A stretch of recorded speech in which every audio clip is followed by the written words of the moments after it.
Babasil xəstəliyi əməliyyatdan sonra gələcəkdə yenidən yarana bilərmi?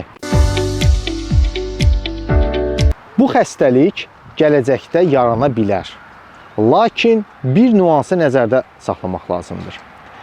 Cərrah babasil əməliyyatını etdikdə bağırsaq ətrafında olan əsas vacib 3 düyünü götürür.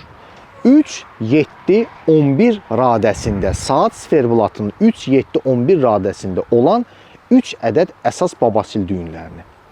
Bu babasil düyünləri venoz kələflərdir. Ümumiyyətlə babasil xəstəliyi bir venoz xəstəlikdir. Yəni anusun düz bağırsağın venalarının varikoz xəstəliyidir. Bu varikoz xəstəliyi 3 əsas nöqtədən götürüldükdə gələcəkdə bağırsağın digər nahiyələrində, digər nöqtələrində də yarana bilər. İndi sual yaranır ki, olmazmı ki cərrah həmin nahiyələri indidən götürsün?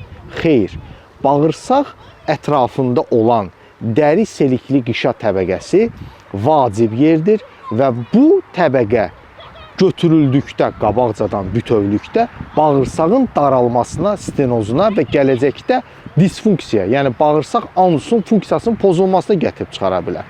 Ona görə də cərrah babasil düyünlərinin əsas məntəqələrini götürür və gələcəkdə profilaktik məsləhətlər veririk. Məsələn, ümumiyyətlə, əgər istəyirsinizsə ki, sizdə gələcəkdə babasil olmasın, 1. Qəbizlikdən uzaq qaçmalısınız, 2. Tualetdə uzun zaman vaxt keçirməməlisiniz, yəni çox oturmaq olmaz və güc vermək olmaz.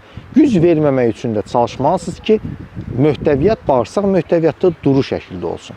Bu məsləhətlərə riayət etdikdə və nəzərə alsaq ki, biz insan olaraq 2 ayaq üstündə gəzirik və qravitasiya ağırlıq qüvvəsi ilə bizim bağırsaq venaları daim təzyiq altındadır və bunların gələcəkdə yaranma ehtimallarını nəzərə alaraq profilaktik məsləhətlərə riayət etmək lazımdır.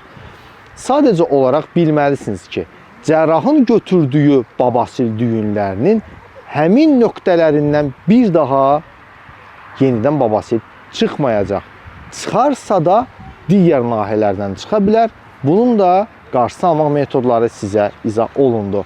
Sağ olun, çalışın, məsləhətlərə vaxtında riayət edəsiniz.